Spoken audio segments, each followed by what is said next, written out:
Welcome back to From the Belly. I'm Doug Wheeler, and I say it every episode. I'm really proud to be doing this work. And sometimes I ramble on before I tell people who they're looking at. This is Reverend Keion Jackson. We've gotten to know each other in the last month or so. Keion, thank you so much for participating in this. Thank you so much for having me, Doug. Oh, man, we got things to learn, man. On this end, we got things to learn. Um, so I'm going to read a bit of your bio. As I've said in just about every episode, sometimes when I would read the lengthy bios, the actual guest looked uncomfortable, Yeah. kind of like those PowerPoint days where you'd read something off the screen and it's kind of like, don't go on and on. Right. So I'm just going to suss out these little nuggets, and I'm sure I'll miss something in your bio. And then you and I together have formulated some questions. Yes. And I think they're just spot on. I'll remind the listeners that this new wave of From the Belly is focused on why not church, or maybe why church. And so we all know that words sit on paper, but then when we speak them, we actually shape them and form them, and they have impact. So the way that would really sound is I can imagine somebody that I meet in my community that's got let's say, a conflicted relationship with church, or have never been, but their parents had a bad experience, whatever. And they say to me, so tell me about your life and whatever, and we get to know each other. And they say, or maybe I say to them, why not church? And they say to me, why church? And we all know that has the affect of church is, oh goodness, remember that old, this probably dates me and not you, Keion, but there was a soap opera, I think it was called Many Splendid Things. Yeah. And I think of church as many splendid things and some not so splendid. So we're going to talk about some of that, but we really want to focus on truly what in this day and age, especially in this chaotic time, what value, i.e., what voice does the church have as the message, and in really honoring people's deep suspicion of its very existence. So I tend to be on both sides of, I'm a participant and I'm that suspect person going, why church? So the Reverend Keion Jackson holds a Master of Theological Studies from Pittsburgh Theological Seminary. He is a self-proclaimed ecumenist, death educator, and published liturgical theologian. His works have appeared in the Liquid Blackness Journal, which is out of Duke, A Call to Worship, which is from Westminster John Knox Press. He's also done some things with Mississippi State University Press.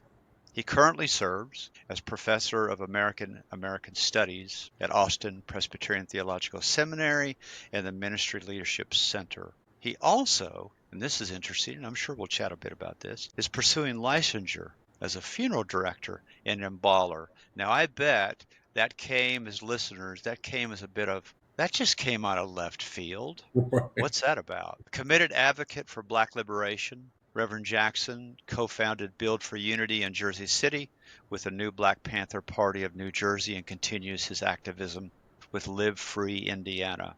He's a devout American Baptist minister. He's a member of Christ Church in Indianapolis, where he resides with his partner, Deja Johnson, and his bonus son, Keaton, and dog, Rio. It's just a little bit of the story of Keion Jackson. Do you want to flesh any of that out for us this morning, of what you think is? Yeah, I think my greatest work so far was definitely rooted in that Build More Unity and New Black Panther Party stage of my life. It really got me into some of the things that you read: worship, Black life, the studies in history centered around death, that type of thing, that I think has really shaped some of my work and my writing now. It might be a weird way to frame the question. What is it about death that has gotten your attention? Yeah, my grandfather died, I want to say two years ago, and his birthday was yesterday, which at the scheduling of this particular interview, September 9th never popped in my brain. When you said, oh, let's do this on the 10th, I'm like, oh, okay, just another day. But yesterday was was his birthday. And I think that really threw me into wondering about the afterlife. Not obviously we know everyone dies, but that doesn't mean that we don't believe that someone special can die until it happens, if that makes sense. Um, so I think that's what really threw me in there. And then before that, working in the inner city with Black men who did not have my upbringing or my story taught me that all of Blackness is not the same thing, and that death really is a part of our like sacred memory as African Americans. Hmm. Especially working with people who are either gang affiliated or maybe the gang protects their block. Like you are surrounded by death. And so those two things, instances I would say in my life, are the two main points that really got me interested in death education and study, and not being afraid of what we consider morbid. Would you be cool telling us a little bit more about your grandfather and your Yeah, relationship with him? yeah, he was the primary father figure in my life, my mother's father. He was an educator, principal, served my home district of Newark Public Schools for over 40 years. As a matter of fact, I believe he was the principal of the current superintendent, who's now the superintendent. So, like, I mean, Hmm. he in Newark Public Schools, particularly in the Hispanic serving community called North Newark, is where he served as an educator and principal. And I mean, he's the one who taught me how to tie a tie, taught me the difference between Oxfords and brocades. Like, I mean, he was like my superhero. Hmm. But no matter how educated he was always humble. He was always down to earth, right? And he was just always himself. And Hmm. that is Hmm. somebody that I strive to live up to. Hmm. How old was your grandfather when he passed, Keion? He was 72, and yesterday he would have been, I want to say 75. Okay. Do you mind if I ask you some more questions Oh, about yeah. his passing? Was it sudden? Did you have time with him up to? Was it a hospice situation?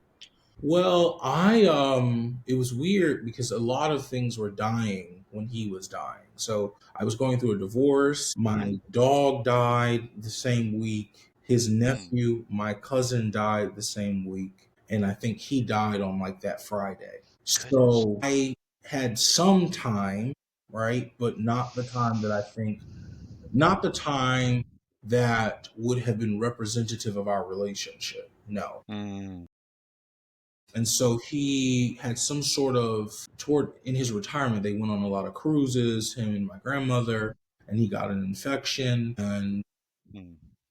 he went to the hospital. He was better, then like he would get better, and then something else would happen, better, something else would happen. And my grandfather, though, was not a Christian. So this is a part of the story that also interests me. Hmm. And when he went into the hospital, they took him off of life support because he was doing better. And then he became brain dead 2 hours after they took him off. Then we decided to, it's time to just let him transition peacefully. My grandfather died and or came back to life 4 times. And when I say come back to life, I mean like his heart rate was like at 84. So he would Hmm. die completely zero, and it would come back 84. Die again, it would come back at 90. And we watched this 4 times. So when you heard, if you were to walk past that room, you heard like, and Hmm. we were kind of, and I'm wondering if, like, just in my imagination, if we have this Christianity thing right, if he was Hmm. wrestling with the afterlife, if he was wrestling Hmm. with God. And so it was hard for me at his funeral to say that he was in heaven, because as a person who was raised Baptist, there's criteria to get into heaven, mainly the confession that Christ is your Lord and Savior. I don't know if my grandfather was there, but now I'm like, okay, is he in a better place, or is his soul still trapped in his body? What is like, where is he? Right? He has come to, this is gonna sound very weird, but he has come to see me, but I don't know if I can say where he is. So Hmm. yeah, that's the story of him and his Thank you. passing and the aftermath of everything else. He's come to see you. Can you talk about that? Yeah, actually, I started seeing a lot of dead relatives when I moved to Indianapolis. I don't know what it is about the Midwest, Doug, but Wow. I moved 650 miles away. And it's so funny because my grandparents bought a house in New Jersey 1,000 years ago next to a graveyard across the street from a grave. Okay. Okay. And so he's buried across the street. So he moved out of one house to go to another house, is what the joke is. And he never came to see me there. If I would stay over, to take care of my grandmother, he would never, and he's across the street. I then moved to, speaking of my grandmother, she just called me. I then moved, I was going to ask if grandmother is right. still with us. Yeah, yeah, Yeah. yeah. She literally she's leaving me a voicemail. Then I then moved to Indianapolis. Never have lived outside of the state of New Jersey, other than for 2 years at Pittsburgh. And I get this dream, and he's wearing purple and gold. He's against like this white wall, and he's smiling. He doesn't say anything. I'm freaked out in the dream. I pop up, and it's 3 o'clock in the morning in the real world. Mm. And I'm like, well, what does that mean? That same day, my grandmother calls me and says, I saw a vision of your grandfather and he was smiling. And so I think he's in a better place. Okay. That following week, my sister, one of my sisters, my youngest sister, who is 16, says, I had a dream. We called him Pop Pop, about Pop Pop dancing around the table as we were eating dinner.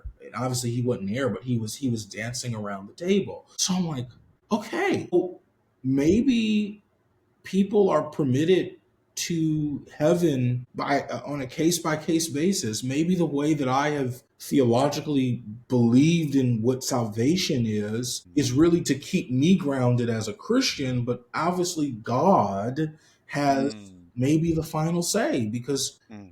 I don't remember him being baptized. I remember him saying, you really believe this happened in the Bible and blah, blah, blah. He was one of those people. I remember that. Oh, you really want to be a reverend? I mean, for what? And it's like, I can preach. Yeah, you can preach, but you can also be a lawyer. Like, he was one of those people. So what? So this whole thing has just been something that really has intrigued me. And I remember going to becoming you didn't ask this, but I'm going to say, when I first became a pastor, I mean, I did more funerals within my first year. Mm. I can count on one hand. We've done 2 weddings. And Mm. it's been 7 years of ordained life. I've Wow. done more funerals than I have weddings. So death is just always Yeah. present for It's me. it's back to that my initial question of what is it about death? Is it possible Mm-hmm. that because of the way we come into the world, there's a line that I recently heard from one of my favorite artists and one of my favorite songs of his, and it says, "People are what people make them." Okay, so and then it goes on to say, and people are what people make them is verbatim. The next phrase, I need to get it so I can quote it, but it essentially says, and nobody's going to change that. Okay. And it's a sad kind of grieving, in some ways, kind of a death song in a way. So, Keion, is it possible that, and I ask myself this too, so I'm not preaching this, Yeah. is it possible that because of the way somebody comes into the world and because of the way somebody is shaped, which dictates what they have the potential to believe in, that actually there's something much greater that happens? Let's say there is somebody who is even as far as an atheist, but we would say that was a good person. But boy, when Mm-hmm. you get on the topic of God and faith and all that, boy, they'd get riled up. But that was a good person. So there's something they're freed from once they die that's greater than what contained them? And is it possible that we who have a faith, it's making me think about what you said, maybe there's something greater than what your theology is allowed for because you've been formed in that, and that actually grandpa is at the table, whatever this table is that we imagine, Yeah. that he's at the table equal to anybody who possibly was, you know, a Christian, a theologian, whatever, because it's all about who shaped us and what we end up getting trapped in. Right. Right. I don't know. It's just I like to think that way. Yeah, I mean that makes sense. That makes sense. Yeah, I have no notes on that. That makes sense. Eh, but I also know that and I say to myself, I feel bipolar because I also know that I ascribe to these theological beliefs. Yeah. Uh, of what the scriptures seem to say, even though some people want to kind of tweak them and say, well, Jesus didn't really say that, or it wasn't really. It's kind of like, I read a passage this morning and I'm just like, I don't know what to do with that passage. I don't know I mean, I don't, but it's quoted by somebody who I deeply admire and respect. And then I go on 2 verses later and I go, ooh, I don't like that at all. All about wives submit to husbands and husbands do this and whatever. And I'm just like, I don't like that Yeah. kind of control mechanism. But then right prior to that is something, and I just go, so what do I cherry pick? I guess I do. Yeah. But enough about me. My mother, who is such a devout lover of God, she suffered so much at the end about her brother, who was a raging alcoholic, who did so much damage in his immediate family when he would drink. He was a beautiful soul until he drank. So she wrestled. I mean, really at the end, she wrestled with, is my brother Bud in heaven? I think he's probably in eternal torment. And I'm just like, I think Uncle Bud is freed. I think he's good. And she said, I just don't know how to reconcile that. He seemed to be almost a hater of God, especially when he would drink. So anyways, Yeah. let's get to those questions for Keion. Thank you for sharing about your Yeah. granddad. Yeah. Thank you. And we need a first name for granddad. Ronald. Ronald. Yeah. We have a first name for Ronald. I'm a big believer in honoring the dead. Yeah. Those who have passed on, and you've had this visitation, and then you had these confirmations from grandmother and sister. And it's interesting when you said, I think I heard you say, and then I woke up to the real world. Right. And I thought, well, what about that other real world Right. you were Yeah. in No, he's when in. you were sleeping? I had a dream last night. I won't unpack it, but it's like, wow, Right. what was that about? How do you see worship, Keion, functioning not only as praise, but also as resistance in the lives of Black communities? Yeah. And unpack that for us in regards to, since there's a story to tell there about what praise is the Yeah. Black community or the Black church and whatever. I don't want to assume I know anything about that. Yeah. So what are you working on with that? Yeah. I'm a deep, I guess, studier of Black Christianity in particular. And the Black churches has changed. The Black church was, I would say, a mock African village, probably up until the early 2000s, where it was a safe haven for Black folks to come to gather to worship. Now it seems like Black worship has become performative to kind of like almost escape this real world that we live in of Trump 2.0, all the things that we can probably list by name that is happening. And I never thought I would be at the place where I'm like, I don't want to go to church on Sunday. I mean, anyone who knows me, Doug, knows on Sundays, Keion is in church. Don't call me. That is what I'm doing. And especially when I was in New Jersey, it was nothing for me to come home at 12 a.m. from church. I would go to service after service after service after service at different churches just to worship, just to be in community. But now, or I would even say maybe the Midwest has illuminated this for me. Black worship is not rooted in anything but like escapism. Wow. Our sermons are more about how to live in what we think holiness is, which is really just white evangelicalism, rather than rooting worship in our sermons, again, back into resistance, right? Our praise is about God just waking us up this morning, but we very rarely talk about what God has brought us through, right? And to conjoin this with your other podcast with my dear brother, Dr. Peterson, this is why reviving testimony will kind of stop that performative nature in Black worship spaces that I see now. So yeah, so I think that worship has to talk about real things. Worship has to express lament, right? Worship has to talk about the inevitable, which is death. Worship has to talk about what we're going through in order for the church to stay relevant. So yeah. You said earlier that, did I hear you, that Black praise simply equals white evangelicalism? Yeah. Would you flesh? Would you Yeah, so the way in which the Black church talks about how to live is rooted in white evangelicalism. So, you have to be, no sex before marriage. Living right is wearing skirts down to your ankles. There was a clip that came out, I think, the other day where I guess somebody hugged somebody the wrong way, and they said the Bible says something about open rebuke, and we need to. Why is that in our worship services? This is not what Black church is. Why can't we, if something happened, why can't we uplift one another? Right? Black church has now become the one of the epicenters of individual Christianity. So, it's about your personal relationship with Christ. But all over the Bible, Christ is talking about community and loving one another. Paul, who I have severe issues with, anytime Paul or a student of Paul's is talking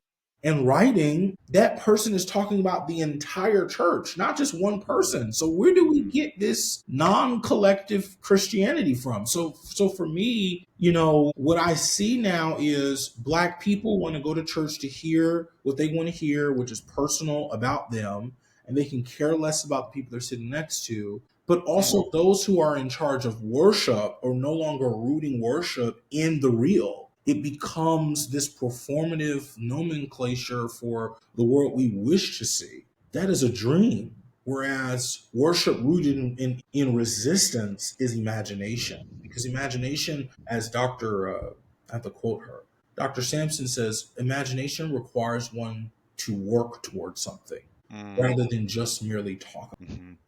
So I think you had said, and I think I misquoted you, so it's Black holiness that equals white evangelicalism. Okay. And of course, the holiness, I hear you fleshing it out as the way praise is done. Are you getting pushback, resistance from your...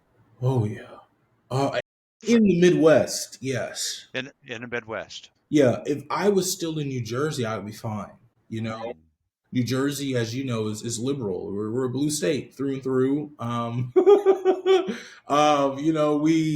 Our church scene is different, right? In the Midwest, when I talk like this, I am met with more Black resistance than I am white resistance. Okay.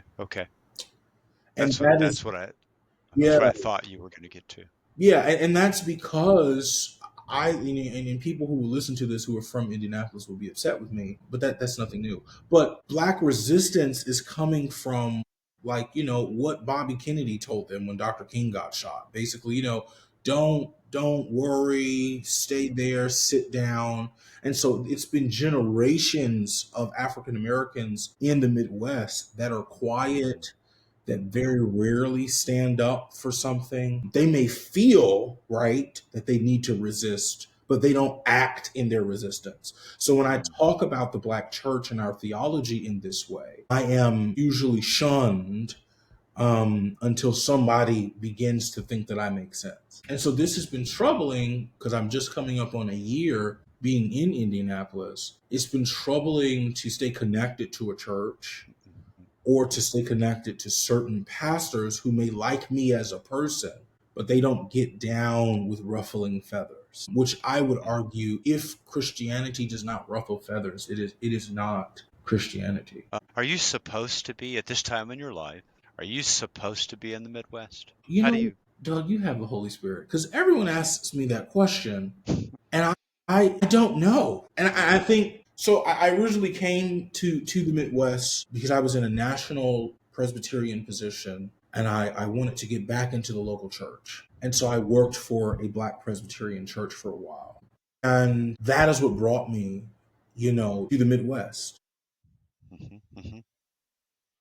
And so if I'm supposed to be there right now, right this second, I don't know. However, given everything that is happening, God's going to have to work that out. So you came to the Midwest by way of some very concrete, practical things. Oh, yeah. Circumstantial things. I'm aware as I ask the question, I ask it from that part of me, is this God's will for your life? Which he set you there. I hear you saying, and by the way, I love your response of, I don't know. I don't know. So then as you were answering your question, I began to reformulate my question, not from a place of, is this God's will for you? He put you there, but maybe the way, and I'm asking myself these questions about discernment, is this a place that's forming me the way I'm supposed to be formed right now? Yeah. So the answer to that, yes. Okay, so we might be able to then reach back and go, okay, then we'll say that is God's will for you, Yeah, yeah, yeah. if you know what I mean. Yeah. It harkens back to a book that had a big impact on me, written years ago, gosh, out of Moody Bible College. I say of all places, but I need to be careful with my judgment. But it was a book called even remember it. My wife and I have talked about this book because she was taught it early on in her fundamentalism. It's a book called Decision Making in the Will of God by Gary Friesen. And he challenges within that notion of there's one, and he even has, I think, a little illustration in the book. Like there's the dot theory. It's like that's who you're supposed to marry, and that's where you're supposed to move, and he's like, but that's not the way God works. It really was quite a voice of dissent in that, God's will for your life. One person, one place, one whatever. God's going to move you over there, and if you don't go, you're in trouble and all of that. That's how I was So, anyways, raised. okay. Yeah. Yeah. Wow. So, I can't help as a therapist to go back to family of origin stuff. How you were raised, and grandpa was not a Christian. No. So So, how did you end up being formed as a Christian young man, I would assume? yeah, my mother and my grandmother kept me in church. Uh, Yeah, I mean they kept me in church in my home church, Metropolitan Baptist Church mm, in Newark.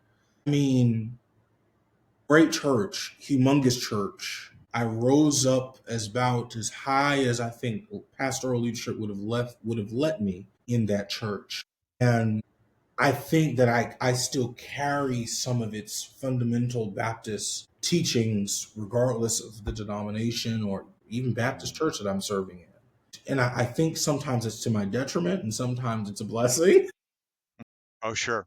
But my grandfather, I mean, was not Christian. Right, right. However, he didn't shame us for going to church and doing that. My grandfather was a free spirited human being.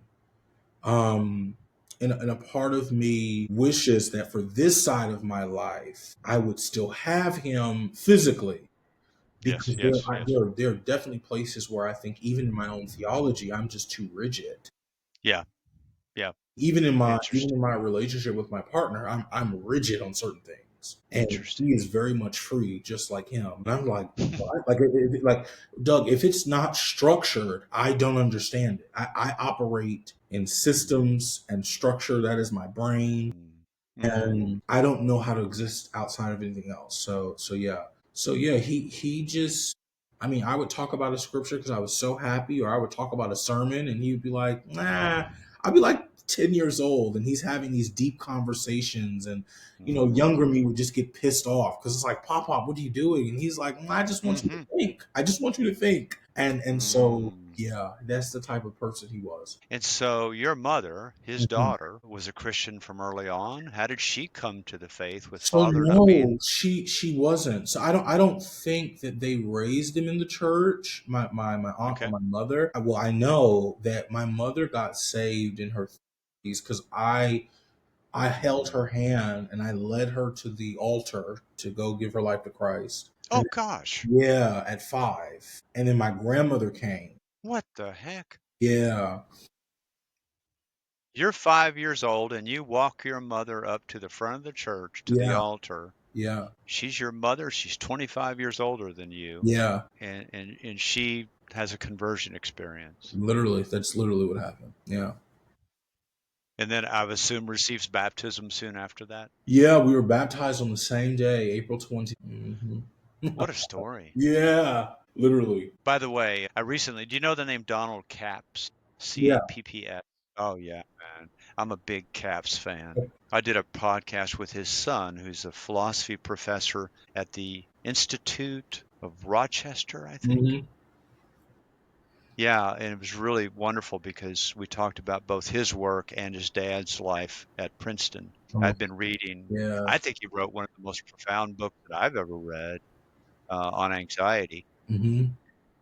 But there's a book that you might enjoy. I actually was given to, my pastor gave it to me. I need to return it to her, by the way. I forgot the title. I'll send it to you. Okay. People listening might be interested. But he argues the case that all men are religious, Mm. all men. And so he talks about, he unpacks that, and I won't get into the details of that. He spends a lot of time on a boy's relationship with his mother Mm. and how that shapes.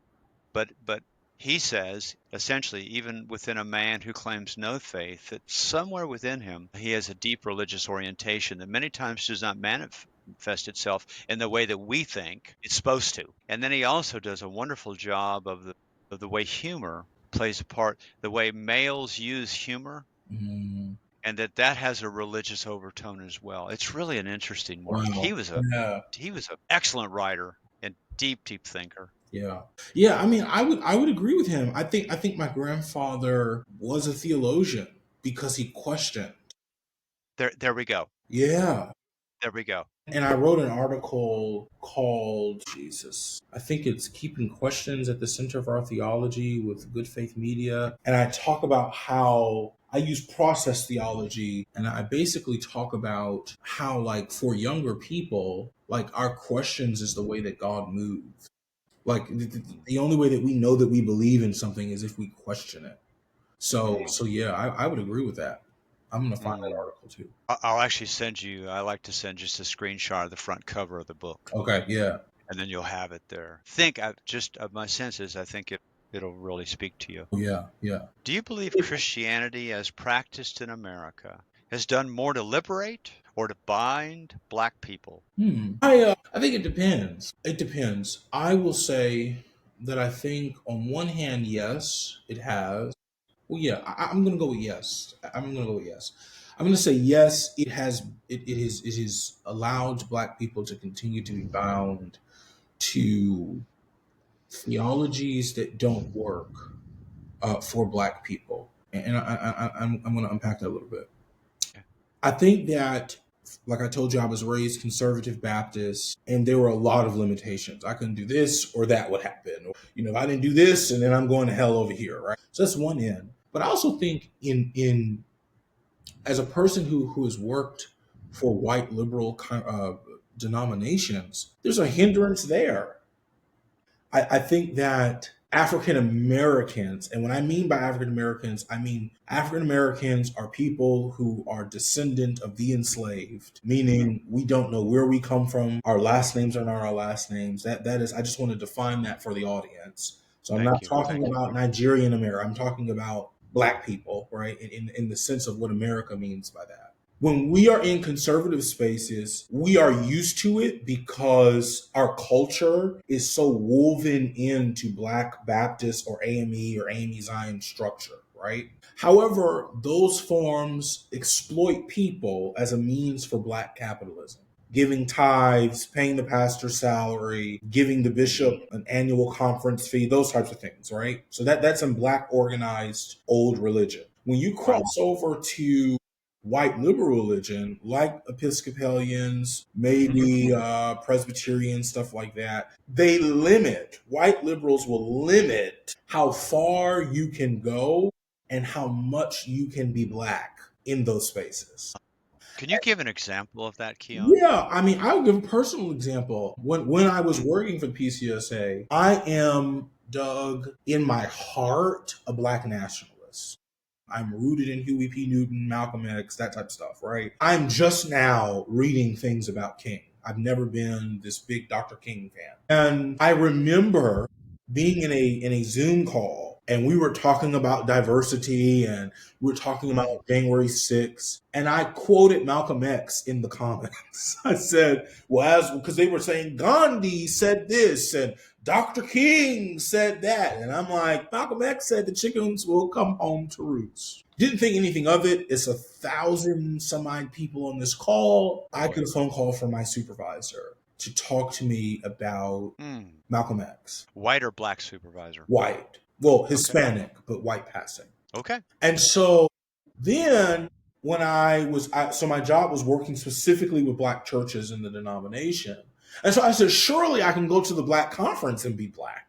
And so I wear all my African stuff and I'm there and I preach from the topic of the deliverance of the enslaved. And it's one of my, what I call a stick sermon. I bring that sermon everywhere.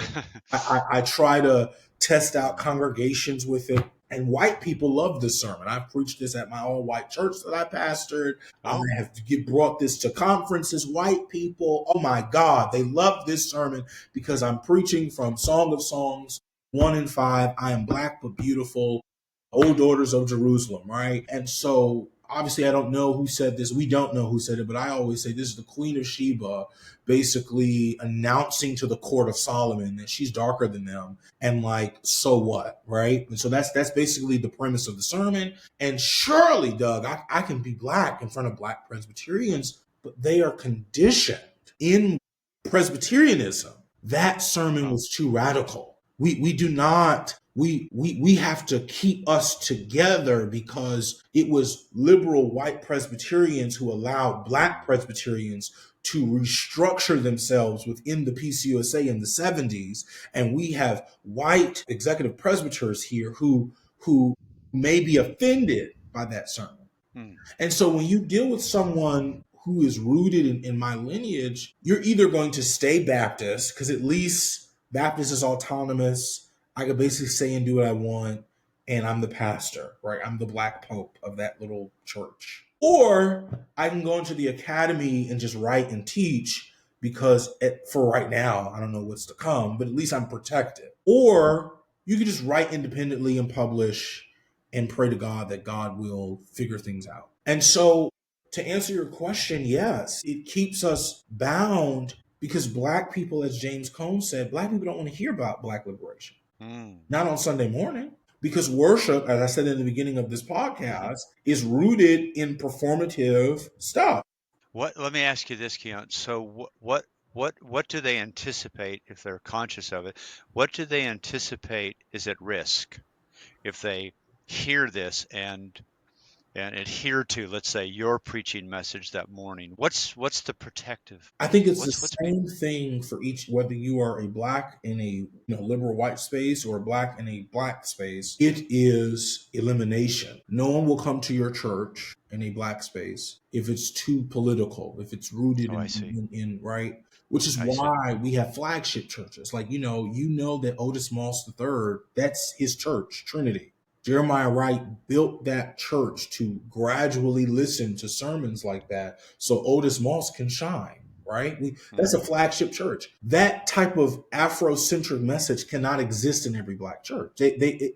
Because we then will become a target. And when we need the mayor to give us a grant to fix our roof, we may not get it if the pastors. So, and then in the white space, we don't have a lot of black Presbyterians anymore because we're competing with the megachurch, and we're just trying to stay alive. And so yes, that's fine, but we need that white Presbyterian money. We need that non-refundable grant.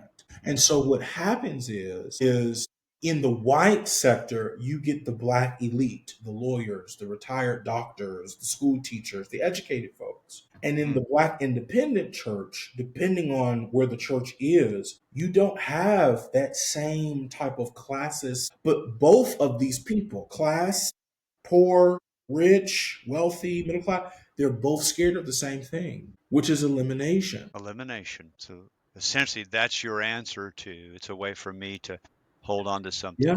That's your answer to what the fear is, the risk is. Yeah. It's elimination. It's elimination. Of something, money, funds, notoriety. And Doug, if I can, real quick. Please. This is like, I think of people like Nikki Giovanni and I think about like Toni Morrison, Angela Davis, they all had to go teach because the black community on both sides, right? This is why Malcolm, he eventually gets shot, because it's like, this was nice for the moment, but now we are integrated. Now they've allowed us to do certain things. We cannot. And so Angela Davis becomes a professor, right? Toni Morrison stops writing for a little bit. She teaches at Princeton, before she died.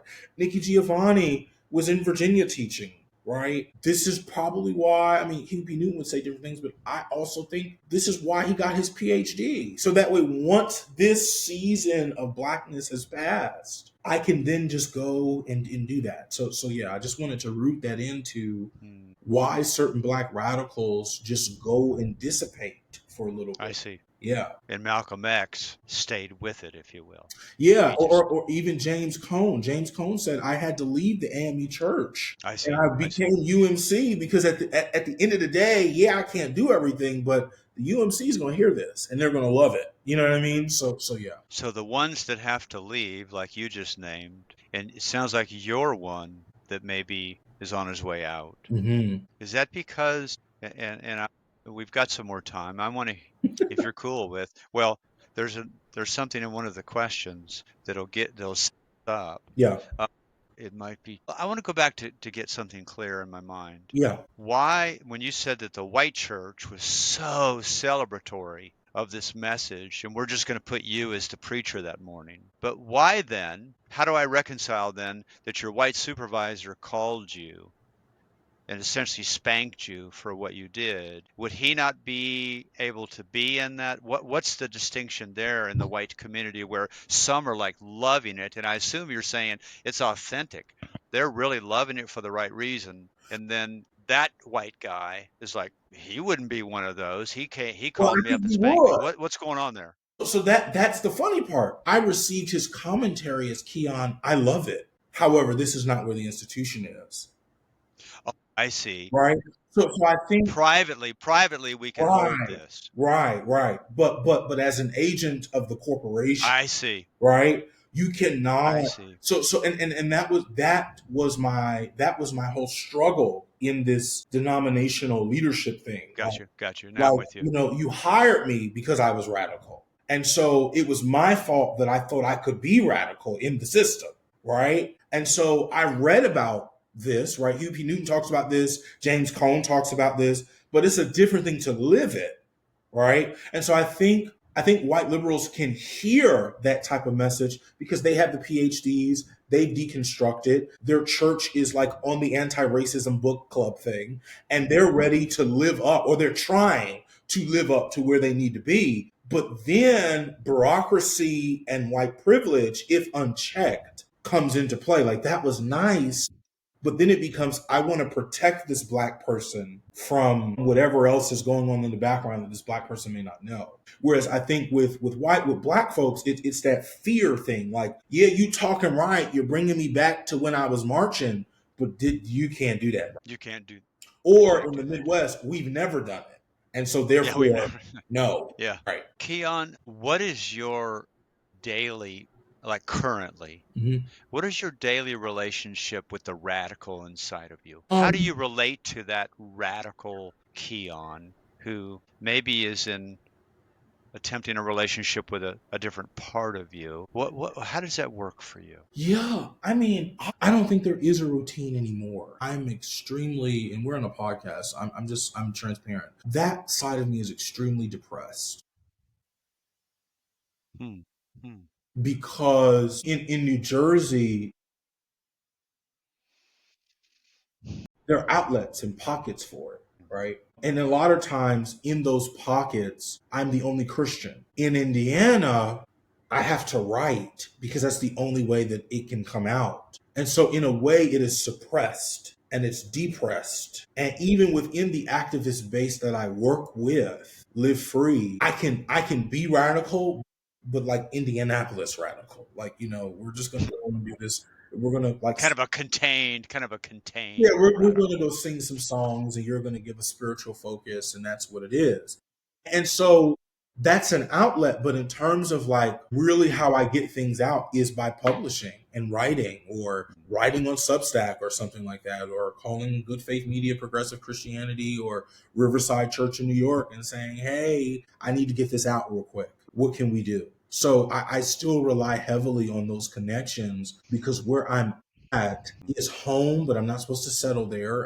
I think it's forming me for whatever is supposed to be next. Definitely want to get to next, Yeah. but there's so many other things I I want to know. come back to. Can the authentic prophetic voice, I don't like the language of this, but the Christian prophetic voice, not weird, read the book of Revelation and all this stuff, and I do get my Right. calculator out, and we're going to be dead by this time, and all these people. None of that nonsense. I guess it's nonsense. But the prophetic voice of resistance outside of empire, speaking truth to power. I know that's become just almost like a hallmark phrase, but it's at least it originated in something true and real. Can that prophetic person stay inside of a given church, or will they always be on the outskirts?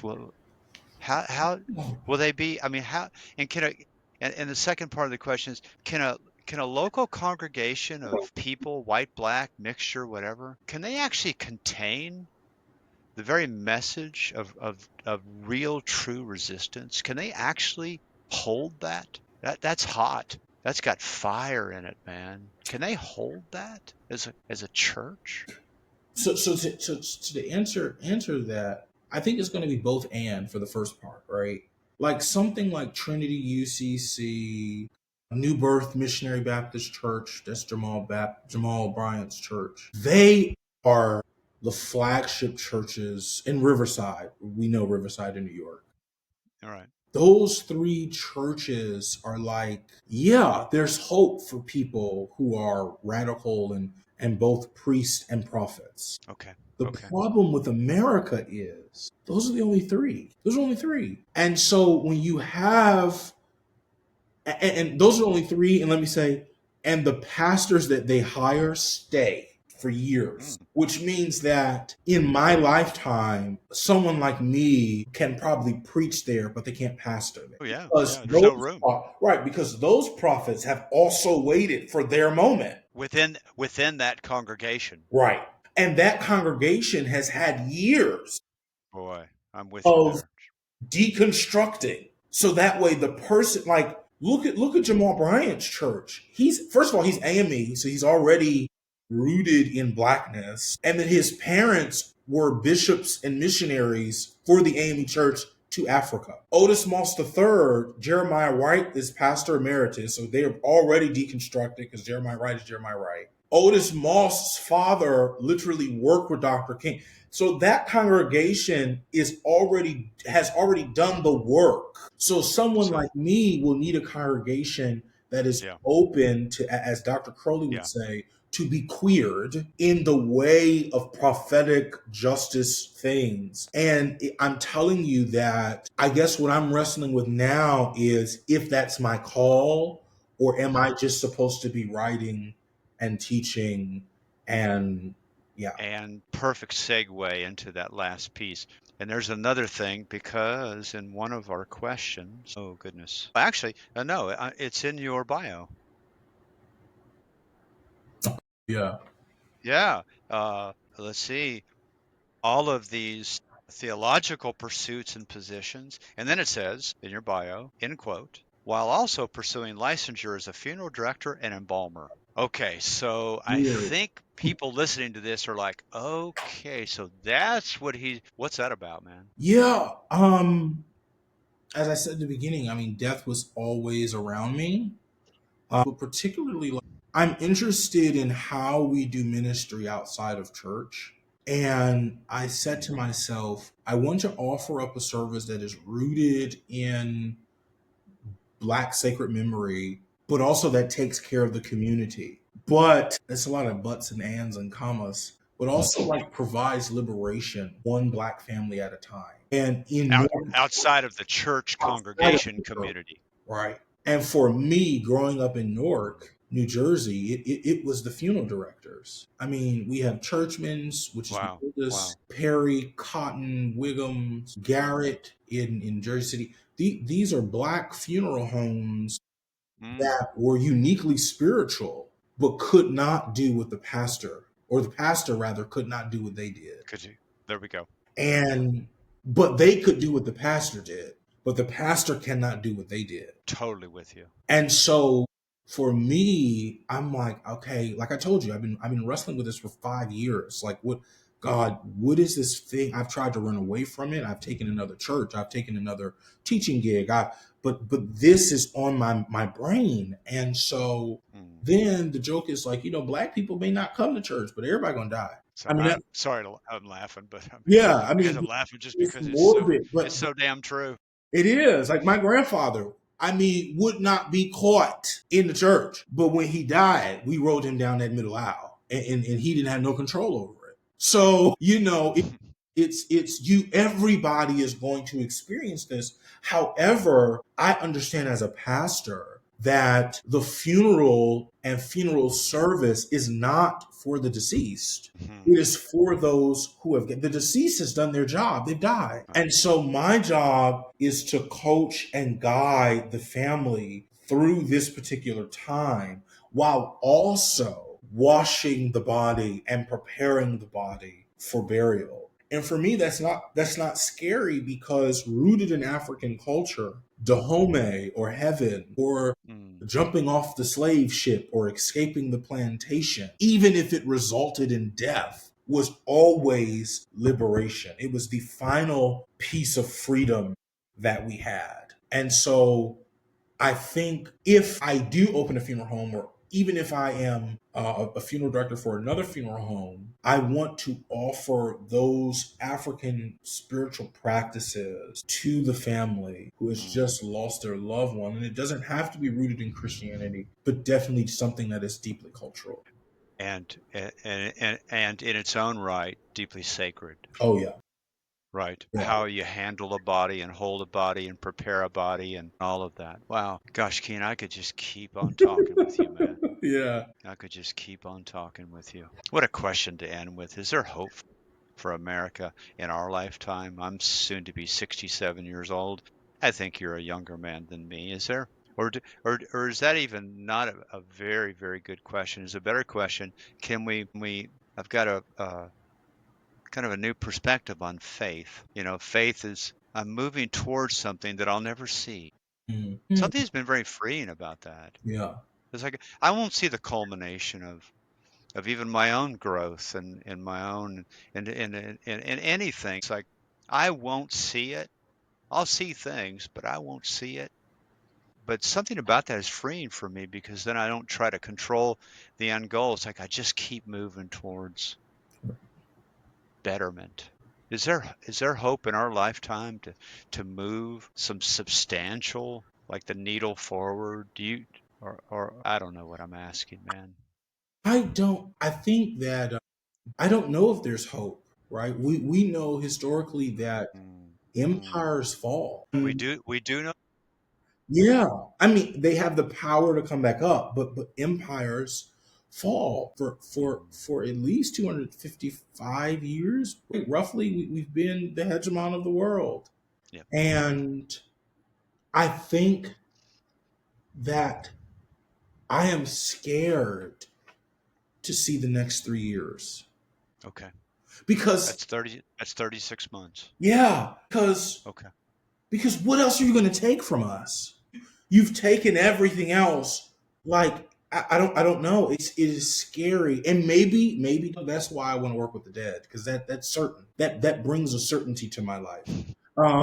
But like I'm with you. I'm with you. even with the church, like I could see it happening, as they are already trying to pass a bill about what preachers can do and can't do. So will we Wow. now have a church of the state and an enemy church? Yeah. What will Yeah. happen to the Nation of Islam, that no, they're not a church, but they help the black community out more ways than the church, if not bigger? What's going to happen to those people? In New Jersey, we have the largest Hindu temple. What's going to happen to that?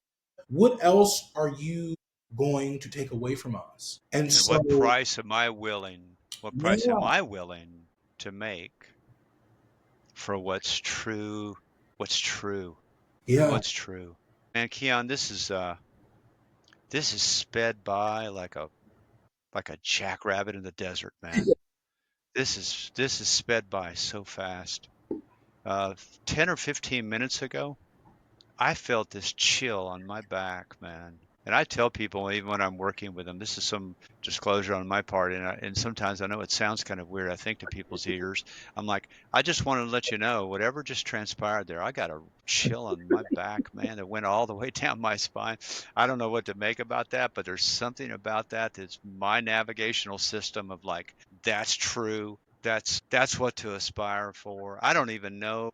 I didn't want to interrupt you. I don't even know what it was exactly about, but Mm, it's everything that you brought today, man. I feel stronger for yeah. this time together. I'm grateful. Really, really grateful. Yes, sir. I don't know what prayer means, and I don't know what praying for people's safety means because I see so many people unsafe and unprotected and unshielded. I pray for your protection though, and I will. I will. I Amen. will. I receive. And this time of discernment, it's discernment is not just disagree with this if you see something else, but sometimes a certain discernment about a vocational direction and trying to hear from God and whatever. It's like it exists beyond the head. Yeah. It's kind of like, well, thinking my way to this is kind of like, wow, this feels like a bit of an inferno. Mm, It's like, what in the world is what's going on here? That's what I was talking to the person doing spiritual direction with me this morning. It was so helpful to have his elderly, sage, calm presence continue to ask me, Doug, is this bringing you closer to God or further away from God? right. Doug, is this from the true spirit or is this from the false spirit who will have a heyday with your weaknesses and your vulnerabilities? Yeah. And I'm like, yeah, I've got Wow. that somewhere else. Keion, thank you. Thank you, Doug. Thank you, man. Thank you. I'm going to, I do a round table with From the Belly where I have more than one guest. And I like to have prior guests because I like to put the right talent together. Mhm. I'm going to try to put you and Nick at the table. Yeah, that would be amazing. And then I'm going to throw in somebody else in there. Hmm. They might feel like they're thrown in with the Sharks, but I'm going to throw somebody else in there so I don't have to be in that space alone with the two of you. What I mean by that is that's going Right. to be a lot going on in that space. So would you be open to that? I would be open to it. Yeah. Beautiful, beautiful. We need to strengthen one another, don't we? Yes, we do. Yes, we do. You're in my city of origin. I was born and raised for a very short period of time. You're in Chicago. Yep. I'm in Thank you. Chicago. Yeah. Thank you for making it work, being out of Indy, making it work in a hotel room. I'm grateful for that. I will pray for your safety. Thank you. Thank you. Yeah, and for your family's safety. Yes. And I don't know what that does and what it means, but I know that I can commit myself to that. Yeah. Stay with me while we click off, Okay. Awesome. and then we'll watch it load up, and then we'll say goodbye to each other. Okay. Keion, Awesome. thank you. Thank you. And I'm sure the listeners say thank you, man. Yes. And thank y'all for listening. Yes. Right on, right on.